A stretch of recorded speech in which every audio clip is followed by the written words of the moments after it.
알다시피 올해 2020년은 어느 해보다 힘든 것 같습니다. 올해 모비스 사업장은 여기 이제 앞으로 2021년이죠. 2년입니까? 2022년부터 공동교섭을 이제 앞두고 있고, 위한 올해 3사 포럼에 잡혀 있습니다. 오늘 워크숍을 시점으로 해서 공동교섭 그리고 미래차위원회, 의료제 개선위원회 그리고 포럼 연속성이 될 수 있게 오늘 정말 풍부하게 토론하고 갔으면 좋겠습니다. 오늘 일정은 그 페이지 바로 넘기시면 나와 있습니다. 프로그램이 첫 번째로 교섭 전략 발제를 화성지회에서 오늘 맡아주셨습니다. 발제가 끝나게 되면 전체적인 질의응답을 받고 끝나면 이제 3층으로 올라가셔가지고 군인조 토론이 있습니다. 군인조 토론이 끝나게 되면 또 각 조별로 또 발표가 있습니다. 발표를 하고 마지막에 이제 전체적인 종합 토론을 하게 되어 있습니다. 그리고 여기 표시가 안 되어 있지만은 저희 다음 워크숍 일정이 임금과 고용을 앞두고 있습니다. 이번에 광주 자동차 복수사 비정규직 지회에서 임금과 고용 관련해서 발제가 있다고 하니까 발제를 듣고 마지막에 마무리 및 뒤풀이를 하고 오늘 일정은 끝날 것 같습니다. 좀 힘든 일정일지 모르겠지만은 전부 다 핸드폰을 좀 진동을 해주시고 집중을 해서 오늘 무엇 하나라도 좀 가지고 얻을 수 있는 그런 자리가 되었으면 좋겠습니다. 그러면 첫 번째로 교섭 전략 발제 현대모비스 화성지회 이경호 교섭부장님을 모시고 큰 박수로 모시겠습니다.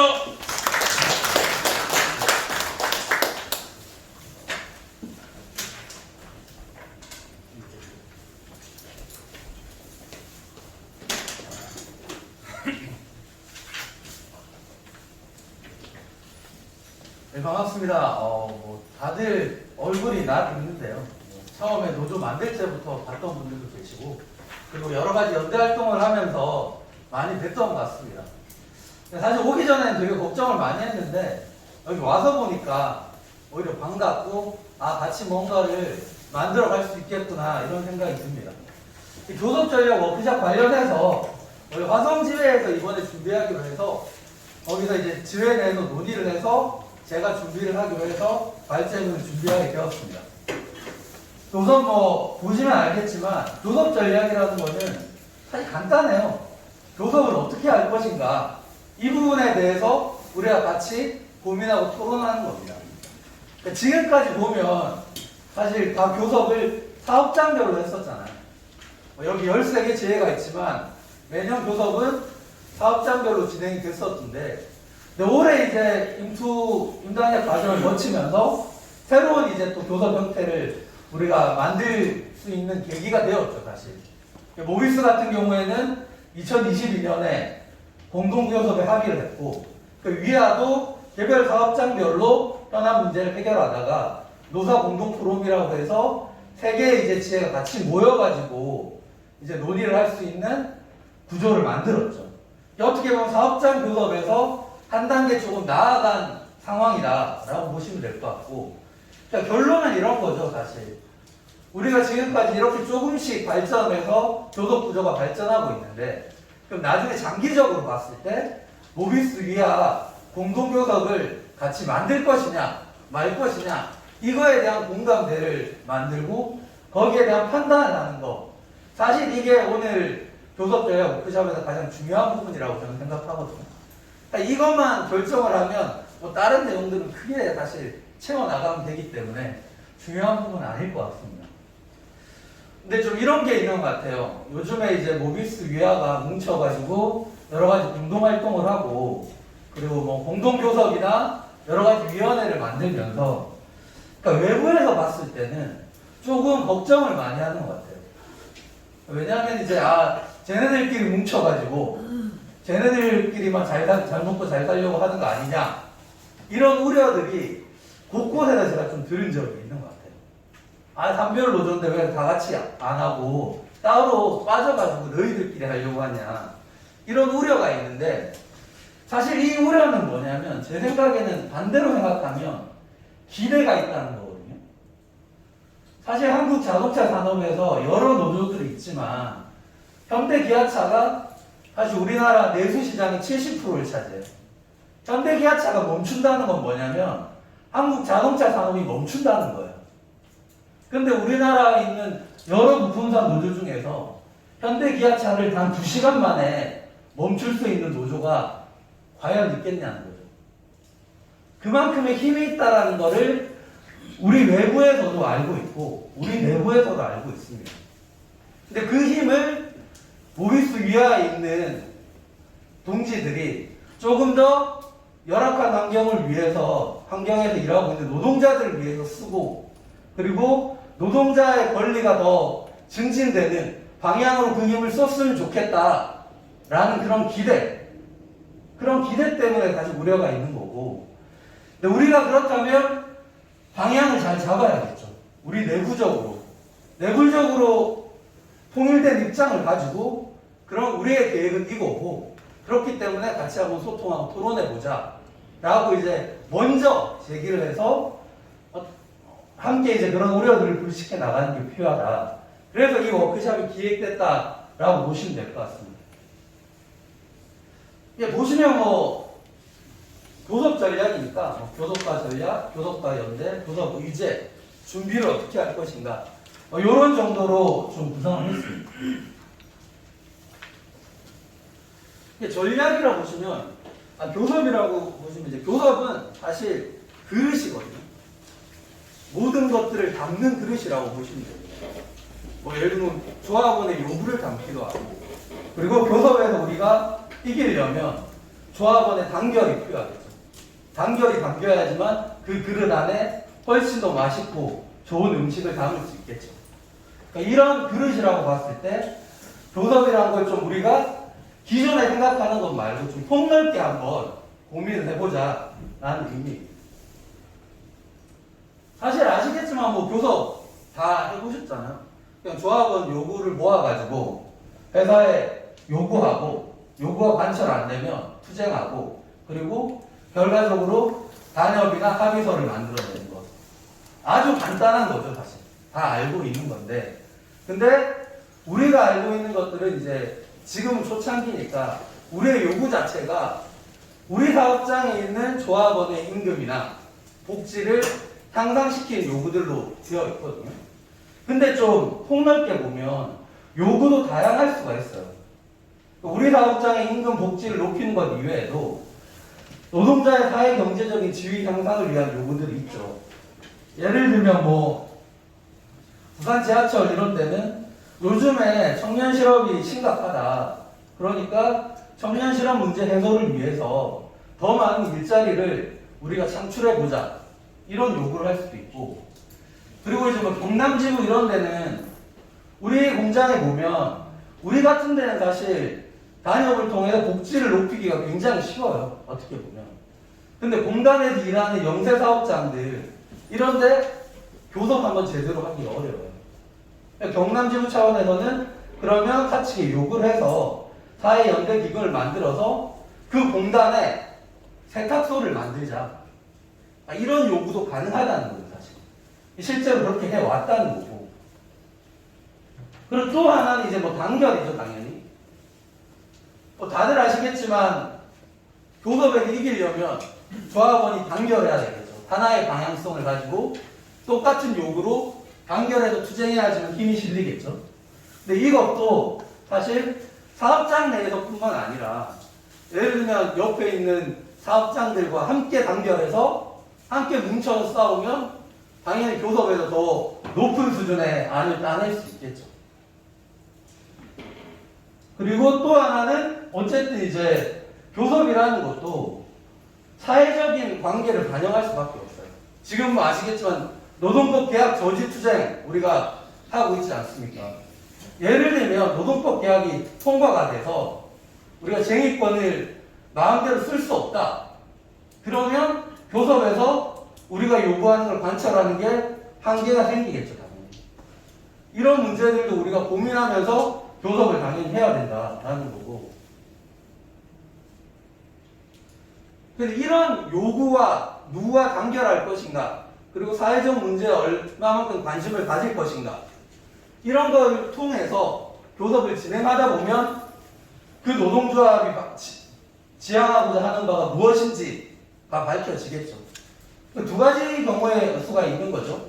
우리 사업장의 임금 고용만 유지할 것이냐, 아니면 전체 노동자의 권리를 향상시키기 위한 교섭과 투쟁을 하는 노조냐, 이런 지향이나 방향성이 아마 정해지게 될 겁니다.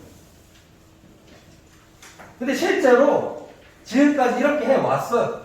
다들 아시겠지만 이런 사업장별 교섭을 뛰어넘기 위해서 지부집단 교섭을 금속노조에서는 지금 진행하고 있습니다. 그리고 금속노조 산별 중앙교섭을 진행하고 있습니다. 그러니까 사업장만의 현안이 아니라 우리 전체 모여서 노동자들이 더 많이 뭉쳐서 교섭을 진행하는 방식, 이거에 대해서 지금까지 고민해 왔던 거예요. 사실 개별 사업장을 넘는 연대를 하자라는 게 지금까지 이제 금속노조의 고민이었죠. 그래서 뭐 보시면 실제로 이게 비슷해요. 우리랑 금속노조 초창기에 보시면 2001년도에 금속노조가 출범해요. 그때 당시에는 금속노조에 있는 여러 사업장들이 기업별로 단협을 맺고 있었습니다. 뭐 예를 들면 뭐 우리 회사면 이화모듈과 이화모듈 노동조합 이런 식으로. 근데 지금 단협을 보시면 다 아시겠지만 금속노조 단협 전문에는 체결의 주체가 금속노조를 명시하게 돼 있어요. 금속노조와 무슨 회사 이런 식으로 바뀌었죠. 이게 이제 2001년도에 처음에 금속노조가 출범하면서 기존에 있던 기업별로 있던 단협들을 다 금속노조로 갱신해서 체결을 했어요. 하나의 노조로 가야 되기 때문에. 그리고 나서 2002년도에 108개 사업장에서 산별 기본협약을 맺어요.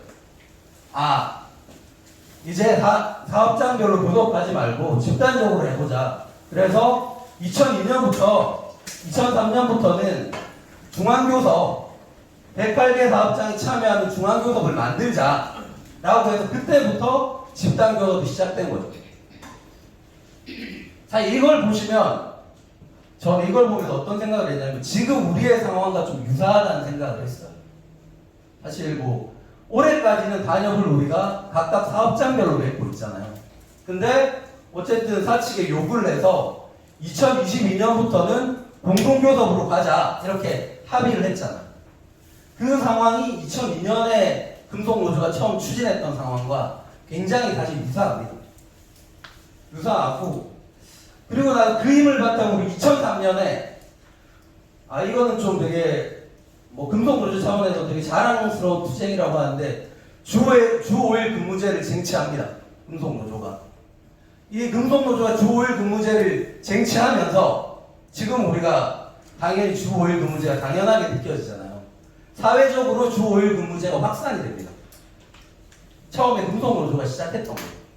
사회적으로 영향력 있는 투쟁을 통해서 실제로 다른 노동자의 삶에 영향을 미친 거죠.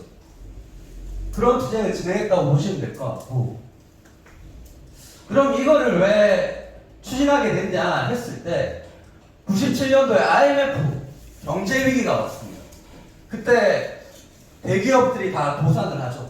뭐 항보 이렇게 도산하고 대우차 막 도산하는데, 그리고 언론에는 나오지 않지만 부품사나 밑에 있는 하청업체들이 다 도산을 해요.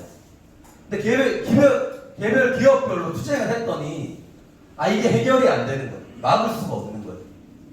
이거를 개별 기업별로 투쟁해서는 막을 수가 없구나. 그래서 산업별로 뭉쳐야 되지 않겠냐. 이런 고민에서 출발했던 거라고 보시면 될 것 같습니다. 그래서 사실 초기업 교섭이라고 얘기하는 것들은 더 끈끈한 단결 그리고 더 큰 연대를 만들기 위한 시작이라고 사실 보시면 될 것 같습니다. 오늘 이 자리에서 이제 얘기하고자 하는 것도 사실은 우리가 교섭을 통해서 연대를 더욱더 강화하자라는 주제를 말씀드리려고 하는 거고, 그래서 이 부분에 대해서 좀 잠깐 설명을 드릴게요. 사실 기업별 교섭 1단계입니다. 코로나 1단계처럼 지금 현재 우리가 노조 만들고 했던 게 기업별 교섭이에요. 그러니까 기업을 단위로 노사 간 단체 협약을 체결하는 겁니다. 여기 보시면 우리 다 단협이 있지만 단협의 적용 범위는 그 사업장 내에 있는 조합원들일 거예요. 비슷하긴 하지만 제가 화성에 있지만 울산 공장의 단협의 적용을 받는 게 아니에요. 그 사업장에 있는 조합원에게만 단협이 적용된다. 이게 이제 기업별 교섭의 형태예요, 사실. 지금 우리가 대각선 교섭 사업장인데 이것도 사실상 기업별 교섭의 형태다라고 보시면 될 것 같고. 그 다음에 2단계가 있습니다. 2단계로 넘어가면 지금 이제 하나의 기업을 넘어서 여러 개의 기업들과 기업의 사용자와 노동자들이 뭉쳐서 교섭하는 방식. 이게 2단계라고 볼 수 있죠. 그게 아까 말씀드렸던 것처럼 지부 집단 교섭입니다. 그리고 금속노조 중앙교섭. 여러 가지 중앙교섭에는 지금 60개 사업장이 참가하고 있거든요. 60개 사업장의 사용자와 노동자. 이게 참여하는 거고, 그리고 지부에 있는 지부 집단 교섭은 전국적으로 봤을 때 100개 정도의 사업장이 참여하고 있어요. 여기에도 거의 다 지부 집단 교섭에 참여하지 않는데 저기 충남 쪽에는 지부 집단 교섭에 참여하고 나머지는 다 참여하고 있지 않죠. 요게 이제 좀 2단계 정도의 수준이다라고 보시면 될 것 같고, 그 모비스 위안은 어느 정도의 단계냐 할 때 요 사이죠. 1.5단계 1.5단계 정도의 수준에 있다. 아직까지 완전히 2단계로 넘어가진 못했다. 그래서 2022년도에 모비스 같은 경우에 일단 공동교섭을 하기로 했던 거고, 위아도 어떻게 할지 이걸 좀 같이 판단을 해봐야겠죠. 근데 이게 또 3단계가 있어요. 3단계는 예를 들면 이런 거죠. 우리 사업장에서 단체 협약을 체결했어요. 근데 우리 옆에 사업장에 풍강이라는 부품 만드는 회사가 있거든요. 근데 우리 사업장의 단체 협약이 저기 풍강에 적용될까요? 적용 안 되겠죠, 당연히. 풍강 적용해라. 지금 니네들이 뭔데 우리 노사관계에 개입하니 이렇게 얘기하겠죠. 근데 실제로 3단계로 넘어가면 이게 돼요. 예를 들면 이제 보시면 알겠지만 이게 단체 협약의 효력 확장이라고 하는 부분인데, 단체 협약이 누구에게까지 영향을 미치냐를 결정하는 거거든요. 보시면 여기 한국이나 일본은 노조 조직률이랑 단체 협약 적용률이 거의 비슷해요. 뭐냐면 이게 기업별로 조직되어 있기 때문에 노조를 만든 곳, 노조에서 단체 협약을 체결한 곳에만 단체 협약이 적용이 돼요. 근데 유럽 같은 데 보시면 프랑스는 노조 조직률 11%인데 단협 적용률은 98%예요.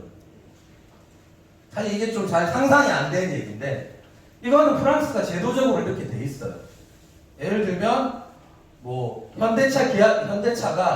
현대차 노사가 합의한 거를 그 단체 협약을 모든 노동자, 그 산업에 종사하는 모든 노동자에게 적용해라 라는 게 법으로 정해져 있어요. 당연히 단체 협약의 효력이 확장되겠죠. 그리고 내가 노조에 가입해 있지 않지만 현대차가 투쟁 잘하기를 바라죠. 왜냐하면 저 단협이 높아질수록 우리의 근로조건도 상승하니까. 이게 이제 산별 교섭이나 산별 노조가 안착화되어 있는 곳, 이런 곳들은 사실 너무나 당연한 거예요. 근데 사실 기업별 교섭이 중심인 곳은 전 세계에 몇 곳 없어요. 한국, 일본 정도? 나머지는 거의 산별 교섭이 중심이에요. 근데 사실 이게 왜 우리나라만 굳이 이렇게 됐냐라고 보면, 우리나라의 법 제도라는 게 사실 기업별 교섭을 지금 강제하고 있어요. 초기업 교섭을 허용하지 않아요. 그래서 협약의 적용 범위도 사업장 내에만 적용되게 돼 있고, 그리고 사용자가 초기업 모비스 위아가 아니더라도 여러 기업들이 뭉쳐서 우리 다 같이 집단 교섭 해보자 요구해도 사용자가 응할 의무가 없어요. 당연히 또 복수노조 창구 단위라 문제가 있죠. 이것도 이런 제도들 때문에 기업별 교섭을 사실상 강제하고 있다라고 보시면 될 것 같습니다.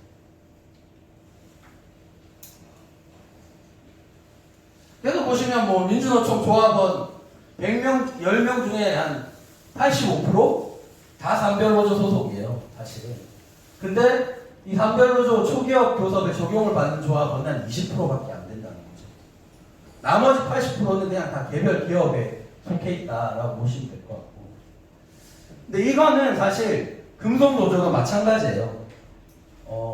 금속노조 중앙협약이 있고 지부집단교섭 합의서가 있습니다. 근데 이게 얘는 금속노조 중앙협약 맺었다고 해서 거기에 참가하지 않는 노조들 우리 같은데 적용이 안 되잖아요. 지부집단교섭 합의를 했다. 그럼 거기에 참가하지 않는 우리 같은 곳 적용이 안 되잖아요. 그러니까 실제로는 체결의 주체는 금속노조로 돼 있는데 근데 단협이 적용되는 거는 기업 단위로 적용되고 있다는 거죠. 그래서 이제 이런 비판이 나오죠. 아, 결국에는 무늬만 산별 아니냐. 뭐 결국엔 위안성의 산별 교섭 아니냐. 뭐 이런 얘기들이 지금 나오고 있는 상황이다. 산별 교섭 되겠냐 이거. 뭐 이런 얘기가 나오죠. 그래서 이제 금속노조에서 이 부분 좀 중요합니다. 금속노조에서 지난번 정기 대의원대회에서 새로운 교섭 체계를 열 수 있는 방침을 정했어요. 그동안 우리가 교섭할 수 있는 체계는 중앙교섭, 그리고 지부집단교섭, 사업장 도충교섭 이 세 가지 안에 선택지가 있어요. 원래 노조 만들면 지부집단교섭을 들어가야 돼요. 그냥 이런 건데 근데 이제 여기 보시면 중앙교섭이나 지부집단교섭의 중심교섭에 포함되지 못하는 교섭 단위의 단계적 발전을 보장하고 수렴하기 위해서 초기업 교섭군을 편성한다 라고 이제 방침으로 정했죠. 거기에 이제 예시로 모비스 위아가 들어가 있어요. 니네들 지부집단교섭이나 중앙교섭 안 들어갈 거면 그러면 니네들끼리 집단교섭을 해서 초기업 교섭을 해라 라고 방침으로 정한 겁니다. 근데 뭐 여기 보시면 우리 사업장 안에도 지부집단교섭에 들어가야 되는 것들이 있잖아요. 지부집단교섭도 들어가야 되고 만약에 모비스 위아 공동교섭을 하면 여기 공동교섭에도 들어가야 되고 사업장 교섭도 해야 돼요. 교섭을 일주일에 3번 해야 되는 상황이 발생하는데 그러니까 이런 지부집단교섭과의 중복이나 충돌은 단협위원회, 노조 단협위원회에서 조직적으로 조율한다라는 게 방침입니다. 그래서 만약에 우리가 초기업 교섭군으로 편성돼서 우리끼리 독자적으로 교섭을 하겠다라고 하면 노조 단협위원회에 누가 대표로 들어가서 조율을 하면 된다라고 보시면 될 것 같습니다. 그러니까 요런 게 이제 지금까지 말씀드렸던 거는 기업별 교섭과 초기업 교섭의 차이가 과연 뭐냐 이 부분을 좀 확인하기 위해서 말씀을 드렸고 그리고 금속노조 차원에서도 지부집단교섭뿐만 아니라 초기업 교섭군을 따로 만들 생각이 있다라는 부분을 말씀을 드린 부분입니다. 네, 좀 지금 우리 좀 현황을 좀 살펴보면 모비스 위아 전국에 14개 지회가 있어요. 조합원은 한 5,500명 정도 되리라고 추산을 하고 있습니다. 지금 굉장히 많죠. 이 정도면 한 개의 지부 정도 수준이에요. 사실. 그리고 실제로 우리가 굉장히 많은 활동들을 해왔습니다. 다들 뭐 기억하시겠죠? 뭐 13년도에 저기 현대위아 평택 비정규직지회가 설립되고 나서부터 현대위아랑 현대모비스에 있는 여러 사업장들에서 노동조합이 확산되기 시작했습니다.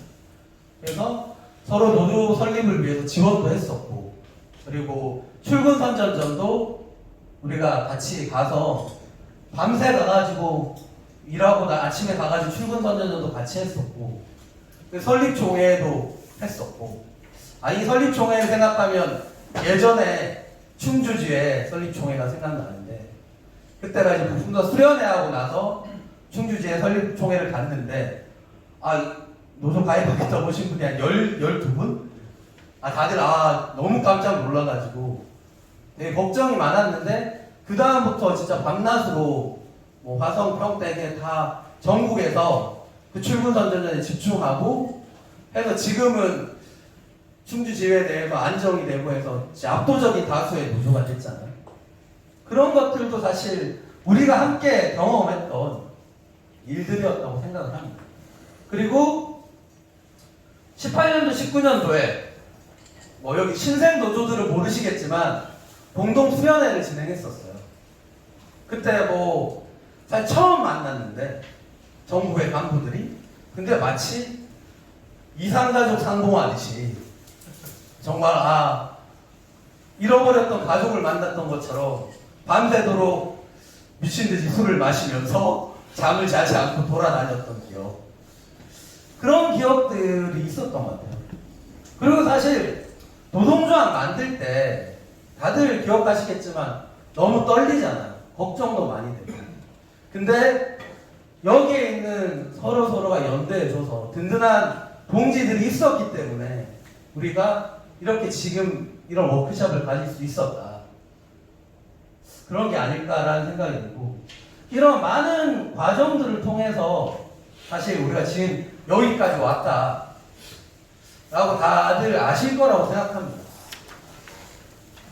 그 실제로 뭐 공동성명서, 공동투쟁 많이 했죠. 뭐 부품자 7제 간부 수련회, 18년도 뭐 가이드라인 돌파하자, 뭐 그리고 뭐 지회장 공동 입장도 냈었고, 그리고 이제 김천지회 문제 있을 때 부품사연대 공동 성명서도 냈었고, 그리고 이번에 이제 노사 특별 공동위원회가 이제 진행되지 못하고 같이 공동 성명서도 냈었고, 이런 여러 가지 활동들을 해왔다는 거죠. 그냥 갑자기 뜬금없이 이 말씀을 드리는 이유는 뜬금없이 우리가 이제 뭉쳐서 모비스 위아가 같이 교섭을 해보자 이 얘기하는 게 뜬금없이 나온 게 아니라 3년 4년 정도 우리가 마음을 모으고 서로의 숨은 노력들을 모아가지고 지금까지 만들어 왔다라는 겁니다, 사실.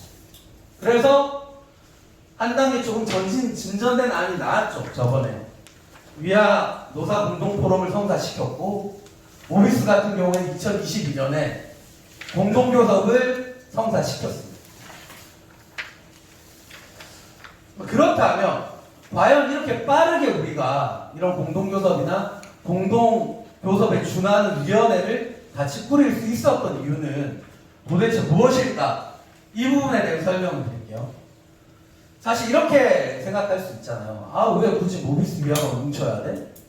저기 AS, 모비스 AS 부품사업소도 전국에서 이제 거의 다 조직이 됐고, 과거에 이제 물류센터들 여기도 다 조직이 돼 있는데 왜 거기랑 같이 안 하고 모비스 위아만 뭉쳐? 그리고 뭐 자동차 부품사가 뭐 모비스 위아에만 있나? 다른 데도 자동차 부품사 많은데 왜 거기랑 다 같이 연대해서 교섭을 안 하고 모비스 위아만 따로 하지? 당연히 이렇게 생각할 수 있죠. 근데 제가 생각하기에 그 차이는 뭐냐면 공감대라고 생각을 해요. 사실 지금까지 우리가 같이 해왔던 공감대가 있기 때문에 모비스 위아를 중심으로 해서 빠르게 교섭 체계가 만들어졌다는 생각이 들거든요. 예를 들면 AS나 물류도 저는 장기적으로 봤을 때 같이 가야 된다고 생각해요. 근데 전혀 교류가 없었잖아요. 뭐 이제 지역별로는 교류가 있을 수 있는데 전체적으로 봤을 때 교류가 없었고, 오히려 좀 장기적으로 보고 우리가 그쪽 지회들과도 뭐 간담회 자리든 소통의 자리든 이런 걸 좀 만들어 볼 필요가 있다. 그러면서 조금 더 공감대를 만들어서 어느 시점이 되면 우리도 한번 같이 해보자 라는 식으로 교섭의 틀을 좀 넓힐 필요가 있지 않을까, 이런 생각이 들거든요. 그래서 사실 이 공감대 속에서 지금 우리가 여기까지 왔다라고 생각을 합니다. 사실 저는 현대 모비스나 위아나 다 뭐 사내하청이었죠. 사실 그 공장이 사내하청이었는데, 근데 근무지는 달라도 사실 같은 회사라고 생각해요. 예를 들면 뭐 모비스 화성과 광주 자동차 부품사 지회가 솔직히 다른 게 뭐가 있어요?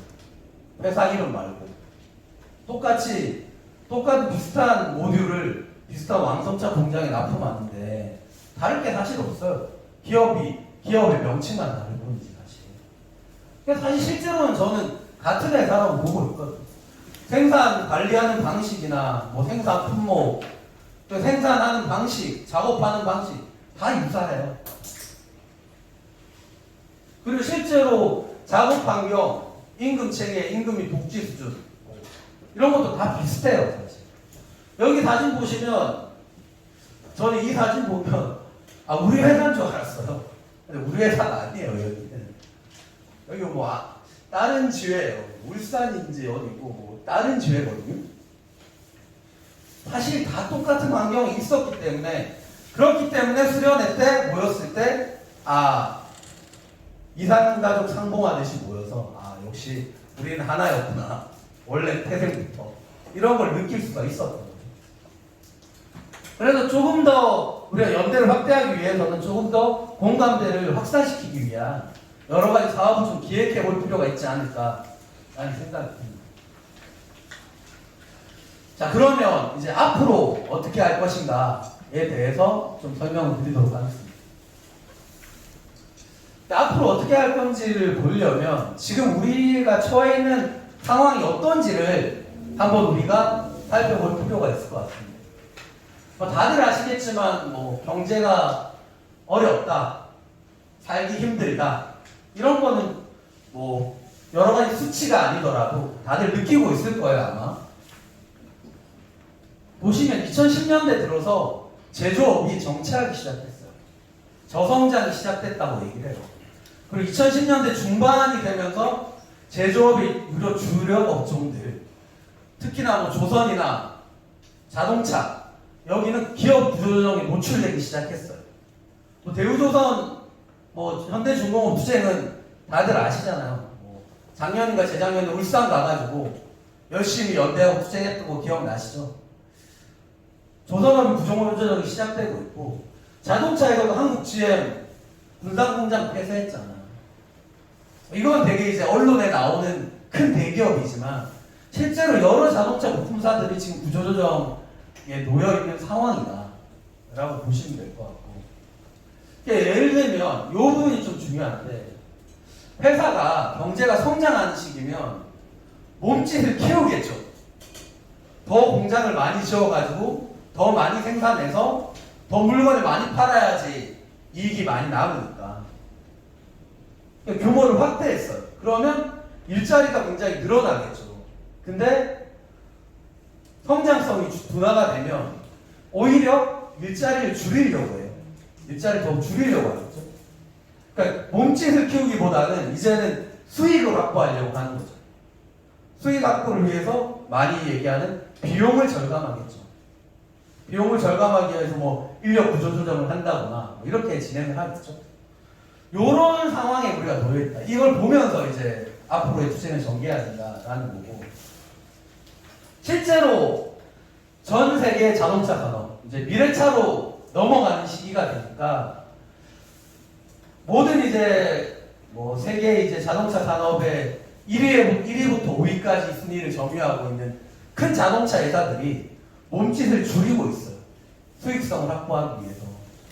보시면 폭스바겐도 2023년까지 사무직 7,000명 감축한다라는 거고, 제규어 같은 경우에도 4,500명 구조조정을 다 내냈고, GM도 지금 북미 공장을 포함해서 전 세계 7개 공장을 폐쇄했어요. 이제 내연기관차 안 된다, 전기차로 넘어가야 되기 때문에 내연기관차의 몸짓을 줄여서 전기차에 투자해야 된다, 이렇게 가는 거죠. 그럼 우리나라에서는 왜 이런 일이 안 벌어지지? 이렇게 생각하실 수 있죠. 우리나라에서도 사실은 벌어지고 있는데, 예를 들면 현대기아차가 2015년까지 15,000명이 퇴직을 해요. 그리고 2030년까지 3만 명이 퇴직을 합니다. 그럼 지금 9만 명 정도 되는데 지금 현재 인원의 30% 정도가 줄어드는 거예요. 근데 이제 현대차가 선택하는 방식은 인위적인 구조조정을 통해서라기보다는 그냥 인원 자연적으로 감소시키고 인원 충원 안 하는 거예요. 어쨌든 몸짓을 줄이기 위해 이런 과정을 밟고 있다라고 보시면 될 것 같습니다. 그러니까 이런 상황들이 이제 요즘에만 있었던 건 아니에요. 그러니까 예전에도 이런 문제들이 있었어요. 1997년도에 이 자동차 완성차만 기준으로 봤을 때 IMF 위기가 왔을 때 2000년도에 대우차가 부도가 납니다. 아시겠지만 김우중 회장님, 오래되신 분들 아시는 대우 관련된 뭐 자동차나 전자제품들이 우리 어릴 때는 굉장히 많이 팔렸거든요. 근데 지금은 볼 수가 없잖아요. 2000년도에 부도 나고 이때 대규모 정리해 1700명에 대한 정리해고를 단행합니다. 사실. 그리고 나서 노동조합이 여기에 맞서 싸워요. 맞서 싸우고 투쟁을 했는데 그때 당시에는 이제 김대중 대통령, 진보적인 대통령이다라고 했었는데 공권력을 투입해서 박살내요. 그 투쟁을. 그렇게 하고 결국에는 GM에 5천억의 헐값에 넘겨버려요. GM 넘어가서 지금까지 계속 이어오고 있어요. GM 맨날 구조조정 얘기가 나오고 있는 상황이고, 그리고 2009년에는 다들 언론에서 많이 보셨지만 쌍용차 구조조정이 있었습니다. 그때 뭐 파산 신청하고 쌍용차에서, 그리고 나서 뭐 희망퇴직이 한 500명 정도 있었고 무급휴직이 한 450명 정도 있었고 한 200명에 대해 정리해고를 단행해. 당연히 파업 들어갔죠. 그때 이제 뉴스에서 많이 나왔지만 헬기를 동원해가지고 막 공격해요. 투쟁하고 이렇게 됩니다. 근데 사실 이건 뉴스에만 나오는 거예요.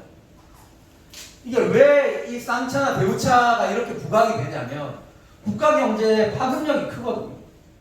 쌍차 대우차가 구조조정되면 거기만 되는 게 아니라 거기에 납품한 업체들이 다 무너지는 거예요. 사실. 그리고 강한 노조가 있었기 때문에, 강한 노조가 저항했기 때문에 언론에 계속 나오는 거죠. 근데 이 과정에서 수많은 영세사업장들이나 부품사들이 도산을 했어요. 언론에 나오지 않는. 그러니까 이런 식의 뭐 경제가 어려워졌을 때, 그리고 사측에서 몸짓을 줄이려고 했을 때, 구조조정을 하려고 했을 때 투쟁이 이런 식으로 다시 반복돼 왔다라는 거죠. 이게 보시면 패턴이 비슷해요. 지금까지. 일단 자국에서 선제적으로 공격을 합니다. 노조와 협의하지 않고 언론에 발표해요. 우리 파산했다. 경영 상황이 어렵다. 한 5,000명 잘라야겠다. 발표를 해요. 그리고 임금은 동결하겠다. 그리고 복지도 축소해야 된다. 이렇게 발표를 합니다. 그러면 당연히 노동조합에서 가만히 있겠어요? 뭐 우리랑 협의도 없이 이렇게 하냐, 일방적이냐. 파업에 들어갑니다. 사후적으로 그 다음에 이제 대응을 하게 되죠. 그럼 결국에는 회사의 정리해고를 단행하고 희망퇴직을 받죠. 투쟁하기 나 힘들다. 난 그냥 돈 좀 받고 퇴직할래. 그럼 희망퇴직에 떠나고. 그리고 나 장기투쟁으로 갑니다.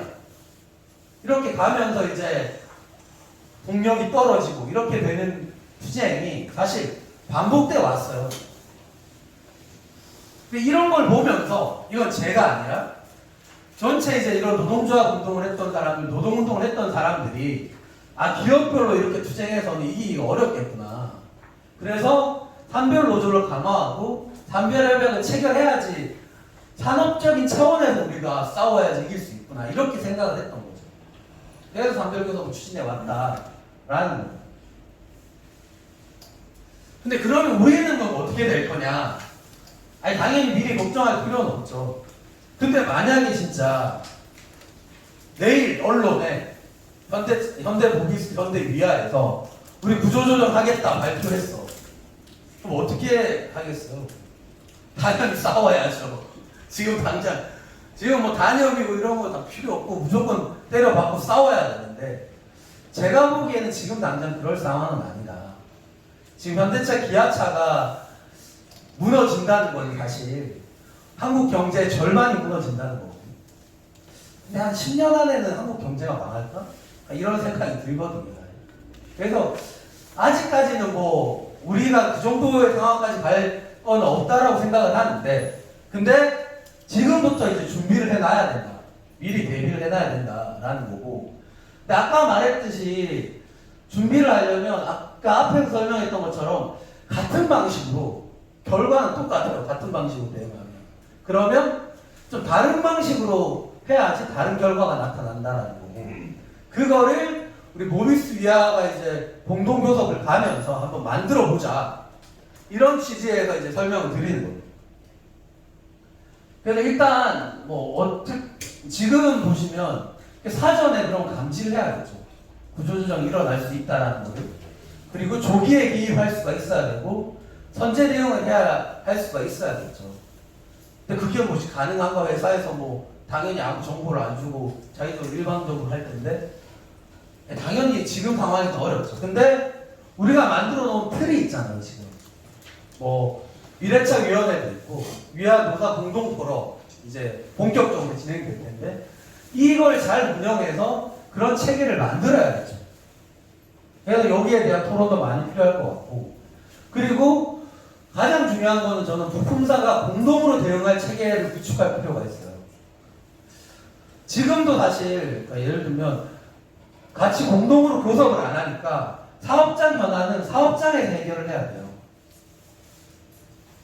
근데 예를 들면 공동교섭이 가능해진다라고 하면 지난번에 김천 문제 해결했던 것처럼 모비스 위아 공동교섭 테이블에서 예를 들면 저쪽에 있는 광주 부사지에 지금 너희들이 자회사로 전환하려고 꼼수 부리고 있지 않냐 이런 문제가 있다면 그 교섭석상에서 저 문제 해결 안 되고 우리 공동으로 파업하겠다.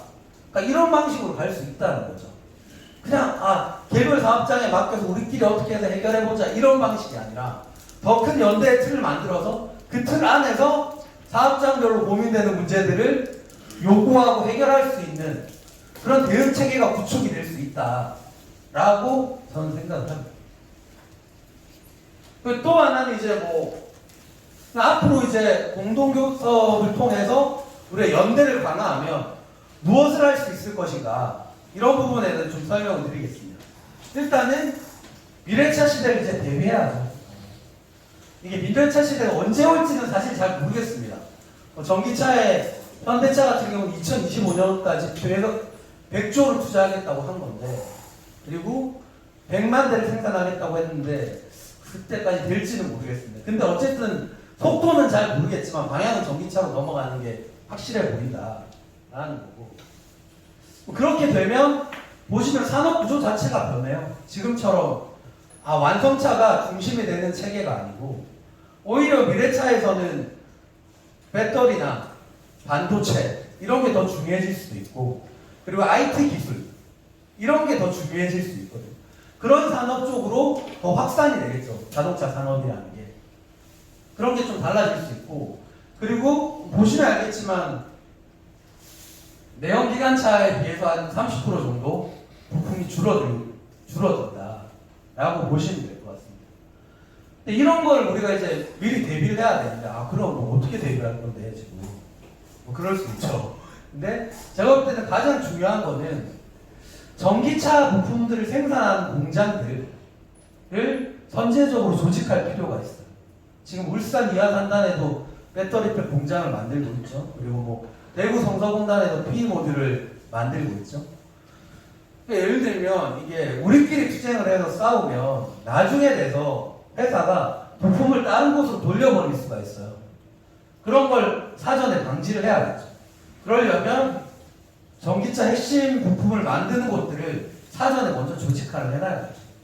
그래야지 사측의 전략에 우리가 놀아나지 않게 된다라고 보시면 될 것 같고 그래서 아시다시피 현대차의 생산 노무 관리의 핵심은 부품을 한 곳에 주지 않는 거예요. 여러 군데에서 생산하게끔 만드는 거죠. 예를 들면 배터리를 생산한다. 그러면 한 공장에서만 생산하지 않아요. 나머지 공장을 지어서 거기서도 동시에 생산을 하는 거죠. 예를 들면 한 공장에서 생산해서 거기에 노조가 만들어졌어. 거기서 파업하면 당연히 완성차가 부품을 공급을 못 받게 되잖아요. 생산 시스템이 멈추게 돼요. 그러니까 부품 공급을 이원화하는 걸 반드시 추진하게 돼 있다는 거죠. 이걸 막으려면 또 노조를 만들어야죠. 거기까지 조직을 해야겠죠. 그러니까 이걸 통해서 단지 노무 관리만 하는 게 아니라 두 업체를 경쟁시켜가지고 단가를 낮춰요. 그러면 그 회사에서 일하는 노동자의 임금은 낮아지겠죠. 이게 사실 현대차 노무 관리의 핵심이죠. 부품 공급 이원화. 근데 약간 이제 돌연변이가 발생했죠. 그래서 이제 좀 힘이 있다는 건데, 직서열 같은 경우에는 지금 현재 이원화가 불가능해요. 예를 들면 화성 공장인데 갑자기 이걸 어떻게 이원화하겠어요? 방법은 두 가지예요. 인소싱하거나 아니면 그냥 다른 데 공장 짓는 거, 이 두 가지 방법밖에 없어요. 예를 들면 지금 상황에서 회사가 다른 데 공장을 지을 수 있을까요? 우리가 가만히 있지 않을 텐데, 직서열 공장을. 그건 어렵고, 인소싱도 아마 가격 문제 때문에 쉽진 않을 것 같아요. 그래서 지금 어쩔 수가 없는 상황인 것 같다라고 저는 지금 보고 있습니다. 그래서 아까도 말씀드렸지만, 그러니까 공동교섭을 추진하는 의미는 다시 한번 강조드리지만 우리의 연대를 강화하기 위한 거고 대응 체계를 구축하기 위한 겁니다. 예를 들면 올해 이제 투쟁하고 나서 조합원들이 이렇게 얘기해요. 뭐 투쟁뿐만 아니라 우리가 밖에 이제 연대 투쟁하러 가면 그래 뭐 연대 중요하지. 근데 우리 사업장에 임금이나 복지를 먼저 챙겨야 되는 거 아니야? 뭐 이렇게 얘기하시죠.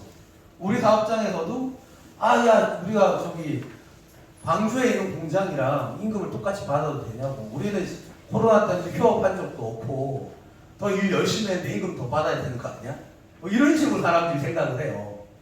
그러니까 이게 조합원들의 시선이 사업장에만 매몰돼 있습니다. 우리 사업장에만 매몰돼 있습니다.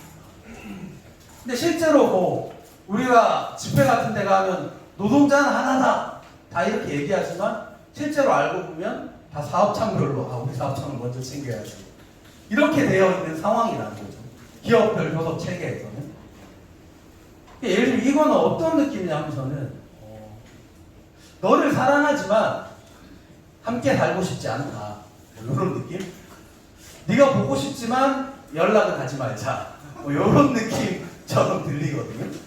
그러니까 이런 기업별 시선을 좀 뛰어넘는 공동의 교섭을 통한 공동의 대응 체계를 꾸리자라는 게 핵심이고, 그래야지 같이 살 수 있어요. 각자 도생을 선택하는 순간 회사는 그걸 파고들겠죠. 서로 경쟁시켜서 말 잘 듣는 놈은 떡 하나 더 주고 말 안 듣는 놈은 때려버리고 이래서 갈라놓게 된다. 그래서 기업을 넘는 노동자의 단계를 추구하기 위해서라도 우리가 모이스비아 공동교섭의 집단교섭을 좀 힘있게 추진할 필요가 있다라고 봅니다. 그리고 뭐 또 다른 부분은 우리가 이렇게 다 만들었으면 그럼 우리끼리만 잘 먹고 잘 사는 게 아니라 또 다른 곳들에게도 영향을 미칠 수 있는 투쟁을 해야겠죠. 예전에 혹시 이런 생각 해보셨는지 모르겠는데 저는 그런 생각 많이 했거든요. 노조 만들려고 할 때 진짜 과연 노조가 될까? 회사에서는 업체 날린다고 하고 공장 폐업시켜버린다고 하는데 될까? 이런 생각 많이 했거든요. 그때 제가 생각했던 게 기아자동차 지부장이 한번 와가지고 좀 선전전도 해주고 이러면 조합원들이 노동조합이 쉽게 가입할 텐데 그런 생각 했었거든요. 근데 사실 그런 일은 일어나지 않았어요. 그리고 기아자동차에서 우리 노조 만들 때 같이 파업도 해주고 하면 좀 쉽게 될 텐데 우리 좀 지켜주면 좋을 텐데 그런 일은 일어나지 않았습니다. 근데 반대로 생각하면 새롭게 노동조합을 만들려고 하는 사람들도 그렇지 않을까요? 불안하지 않을까요? 그럼 우리가 밑에 있는 부품업체들 노동조합 만들려고 할 때 가서 힘을 실어주고 같이 연대해주고 이러면서 자동차 부품사들이 노동조합을 만드는데 더 도움을 줄 수 있지 않을까 이런 생각이 듭니다. 그리고 뭐 또 하나는 뭐 여기 보시면 명보산업이라고 되게 2차 협력업체인가? 현대차 1차 협력업체인데 코로나 때문에 도산했습니다. 업체가 문을 닫았어요. 여기 댓글 보면 막 현대차 갑질한다 뭐 욕을 엄청나게 써요. 모든 댓글들이. 그러면서 같이 노조 욕도 해요. 노조들 힘 있는 노조들 자기 것만 챙겨간다. 욕을 해요. 막 이게 사실 좀 분위기라는 거죠 지금 현재. 근데 우리가 우리 것만 계속 챙겨가려고 생각하면 결국에는 노동자들 사이에 하나의 섬처럼 고립될 수밖에 없다. 결론적으로 말씀을 드리면 모비스 위아 국가 공동교섭하는데 사실 저는 노동자가 단결하는데 기업의 명칭이 뭐가 중요하겠습니까? 아까 말씀드렸던 것처럼 보고 싶지만 연락은 하고 싶지 않다. 이런 게 중요하지 않다는 거죠. 다 같이 단결하면 뭐 기업의 명칭을 떠나서 같이 싸워야죠. 근데 사실 저는 우리 연대가 잘 지금까지 이루어졌던 거는 하나 특징이 있다고 생각해요. 그건 뭐냐면 우리의 공통점을 강조해왔다는 거예요. 차이점을 부각하지 않았어요. 아, 우리가 서로 이렇게 차이가 있다, 다르다 이걸 강조했으면 절대 연대하지 못했을 거예요. 근데 우리가 비슷한 환경에 있고 함께 갈 수밖에 없다라는 점들을 강조해왔기 때문에 지금까지 왔다고 생각을 하거든요. 근데 우리뿐만 아니라 사실 자본주의를 사는 모든 노동자들은 똑같아요. 두 가지죠. 좋은 직장에 다니고 싶다. 일자리를 구하고 싶다. 그리고 그 직장에서 내가 안정적인 임금을 받고 싶다. 이 두 가지예요, 사실 노동자들의 요구는. 근데 그거는 사실 우리 노동자들이 가지고 있는 공통점이고 그 공통점이 있기 때문에 노동자가 하나라고 얘기할 수 있는 거죠. 그 공통점들을 우리가 더 공감대를 만들어서 함께 투쟁하는 거, 이게 사실 연대를 확대하는 거라고 생각합니다.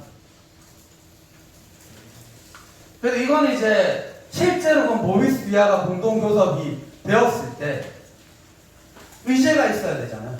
요구가 어떤 요구를 걸 거냐, 이런 부분에 대한 예시예요, 사실. 이거는 뭐 단협위원회나 뭐 미래차위원회 여러 가지 이제 위원회가 가동이 될 텐데 거기에서 좀 구체적으로 논의를 해보고, 실제로 이제 지금은 예시인데 지금 보시면 교섭 이제 체계나 이런 건 좀 통일해야 되는데 교섭 주기는 올해 통일이 됐죠, 일단은. 그럼 다음 단계는 뭐냐, 교섭 시기랑 투쟁 일정을 통일해야겠죠. 2021년도에 우리가 같이 공동 투쟁을 한다고 하면 교섭 시기 투쟁 일정을 통일을 해야 됩니다. 근데 올해 이제 평가하면 이게 또 잘 안 됐다라는 평가도 있거든요. 그리고 임금이나 단협 수준을 상향 평준화해야 돼요. 서로 맞춰가야 될 문제가 있고, 그 다음에 이제 공동 집단 교섭으로 넘어가면 단협을 통일해야겠죠. 각 사업장별로 존재하는 단협을 하나로 묶어서 공동 교섭에서 하나의 단협으로 통일을 해 나가는 과정, 이런 게 필요할 거고, 또 하나는 아까도 말씀드린 고용 관련해서는 여러 가지 의제가 있는데 그 중에서 제가 노사공동 결정제도라는 거에 대해서 얘기를 하는 건 뭐냐면, 아까도 말씀드렸던 것처럼 구조조정은 굉장히 일방적이에요. 노동자들이 기업의 경영 결정에 참여할 수가 없습니다, 사실. 예를 들면 지금 모비스 같은 경우에 구조 개편이 일어날 가능성이 있잖아요. 정의선이 회장이 되면서 모비스를 글로비스로 넘긴다, 이런 지금 얘기가 있어요. 올해 내년 정도에 이게 실행될 가능성이 높은데, 근데 사측에서 그거를 노동조합에게 협의하지 않아요. 아, 우리 이런 경영 결정을 했는데 같이 협의를 해보면 어떻겠냐, 그런 거 없습니다. 근데 이런 경영의 중요한 결정이 사실 우리 노동 조건이나 임금에 영향을 많이 미치는데 이런 거에 우리가 개입을 할 수 있는 여지가 있어요. 그러니까 그런 체계를 만들자는 거고, 실제로 뭐 여러 가지 이제 미래차 투자와 관련해서도 뭐 어디에 어떻게 투자할 거냐, 이런 것도 노동조합이 알고 있어야 되고, 그리고 같이 결정을 할 수 있어야 된다. 근데 이런 노사 공동 결정 제도가 뭐 저기 아까 말씀드린 유럽에서는 일반적으로 법으로 제도가 돼 있어요. 노동조합 있든 없든 모든 사업장에서 노사가 노사 공동 결정 제도를 시행해서 경영상의 중요한 결정이나 인사사항을 같이 협의해서 결정하라고 법 제도로 돼 있는 거예요, 사실. 한국에는 그런 게 없어요. 근데 유일하게 그 정도 수준의 제도를 가지고 있는 거는 현대차, 노사공동위원회, 기아차의 고용안정위원회, 이 정도가 한국 사회에서 노사공동결정제도다라고 부를 만한 체계를 가지고 있는 거예요. 예를 들면 정보 제공 의무가 있습니다. 각종 계획 수립이나 의사결정 시 조합에 통보하고 설명하게 돼 있어요. 그리고 고용에 영향을 미치는 사항은 노사 의견 일치 후에 시행하게 돼 있어요. 이렇게 돼 있는 단역은 여러 이제 노동조합 단역이 있지만 현대차, 기아차밖에 없어요. 이게 가장 잘 돼 있는 거죠. 뭐 이런 정도 수준으로 한번 만들 수도 있지 않을까. 뭐 노사공동포럼이나 미래차위원회에서 심의 의견을 제도화하는 방식, 노사 의견 일치에 시행하는 방식, 이런 걸 고민해 볼 필요가 있고, 이게 이제 좀 우리 담장을 넘는다면 유럽처럼 이게 뭐 사회적으로 관행이 된다면 사회적으로 제도화시킬 수도 있겠죠. 아, 우리뿐만 아니라 다른 사업장에도 일방적인 구조조정이 많이 일어나는데 노사 공동 결정 제도를 도입해라 라고 싸워볼 수도 있는 거죠. 그리고 임금 관련해서도 뭐 보시면 될 것 같습니다. 일단은 뭐 임금 체계 및 수준을 통일해야겠죠. 근데 뭐 제가 볼 때는 모비스 위아 이렇게 각각은 거의 비슷한데 모비스랑 위아와의 차이가 조금 있어요. 근데 이 부분을 좀 격차를 줄이면서 초임을 좀 통일할 필요가 있다. 제가 볼 땐 초임 입사자를 시급을 통일하면 위에부터는 다 맞아지거든요, 사실.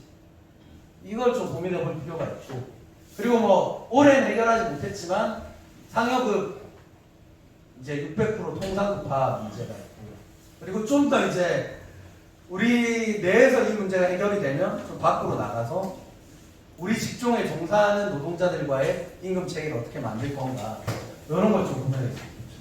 그리고 뭐 사회연대 기금이나 이런 거 고민할 수 있겠죠. 아까 제가 말씀드렸던 거, 뭐 공단에 세탁소 만들어주는 사업이나 또 일자리 창출하자라는 사업, 여기 밑에는 이제 경기지구에 있는 한국와이퍼분해인데 여기는 회사는 기금을 만들어서 공단에서 산재가 발생했을 때 그 산재 노동자를 지원하자, 이런 거예요.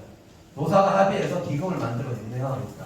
이런 것도 의제가 될 수 있고, 그리고 또 가까이에 있는 우리 부품사, 우리 사업장에 청소하시는 분들, 보존하시는 분들, 식당, 경비, 이런 분들의 근로조건을 향상하기 위한 요구도 우리가 할 수 있죠.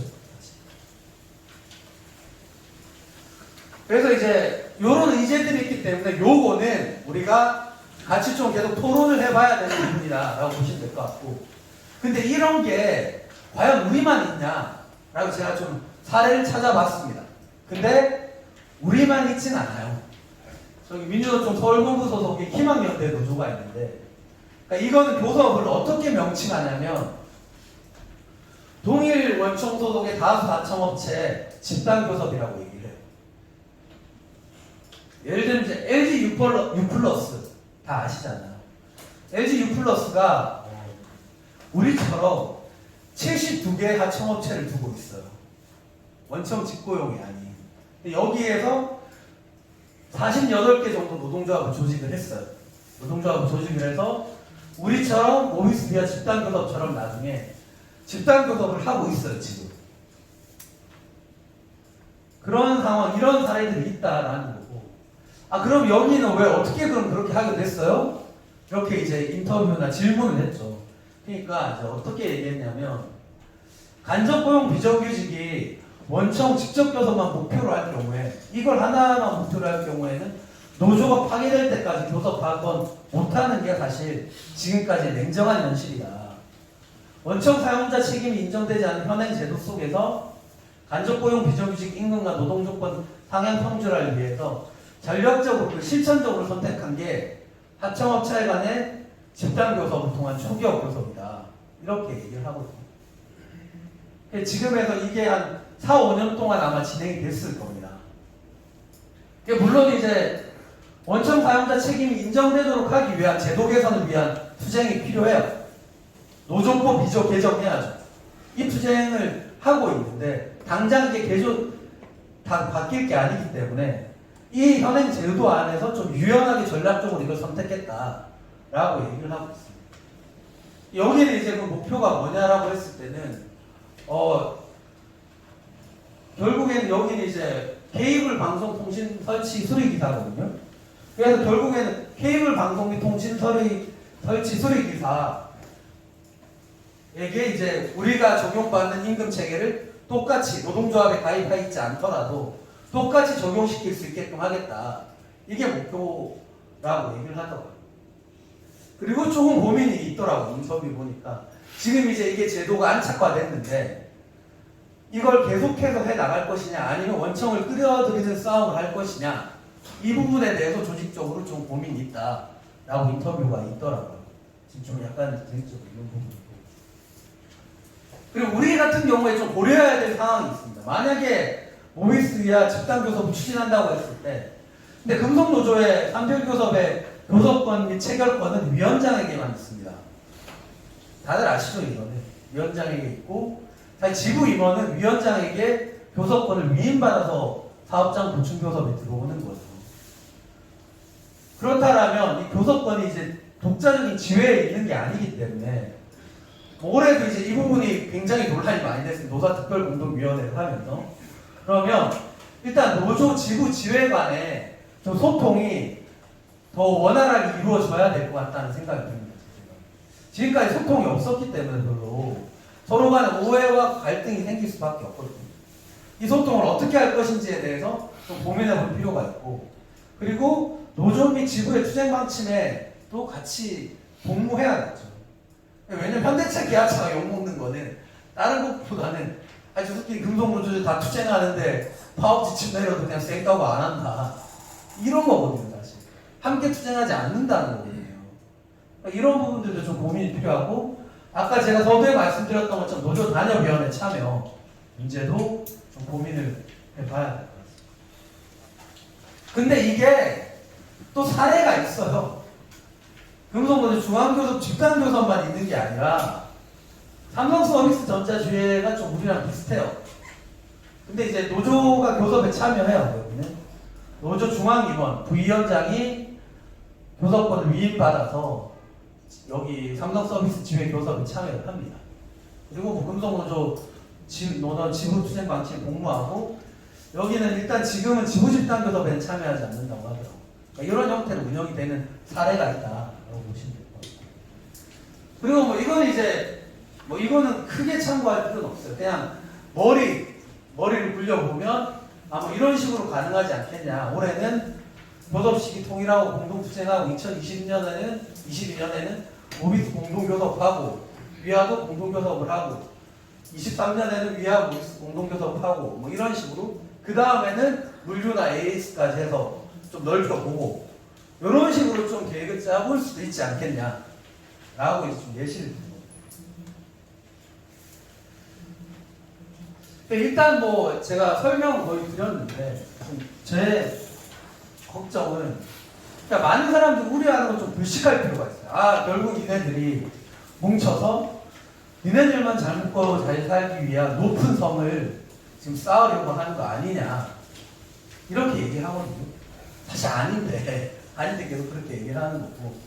근데 실제로 그거는 금속노조나 민주노총이 지금까지 투쟁은 열심히 해왔는데 사회적으로는 좀 지지받지 못하는 측면이 있지 않나 이런 생각이 들거든요. 근데 그렇게 하려면 우리가 높은 성을 쌓을 게 아니라 이 성 안에 고립될 게 아니라 이 성 밖을 열고 나가서 좀 더 많은 노동자들과 공감대를 확산시키고 그들의 근로조건이나 임금을 개선할 수 있는 방안들 이런 걸 좀 계속해서 고민해야 되지 않을까 이런 생각이 듭니다. 일단 뭐 설명은 이 정도로 마칠 수 있을 것 같고 일단 뭐 긴 시간 발제였는데 오늘 이제 좀 토론을 통해서 그러니까 뭐 토론에서 결론을 내기는 쉽지 않을 것 같고 워크숍이라는 자리가 딱 결론을 낼 수 있는 자리는 아니지만 각자가 생각하고 있는 고민들이나 이런 것들이 좀 풍부하게 나왔으면 좋겠습니다. 이상으로 발제 마치도록 하겠습니다. 감사합니다.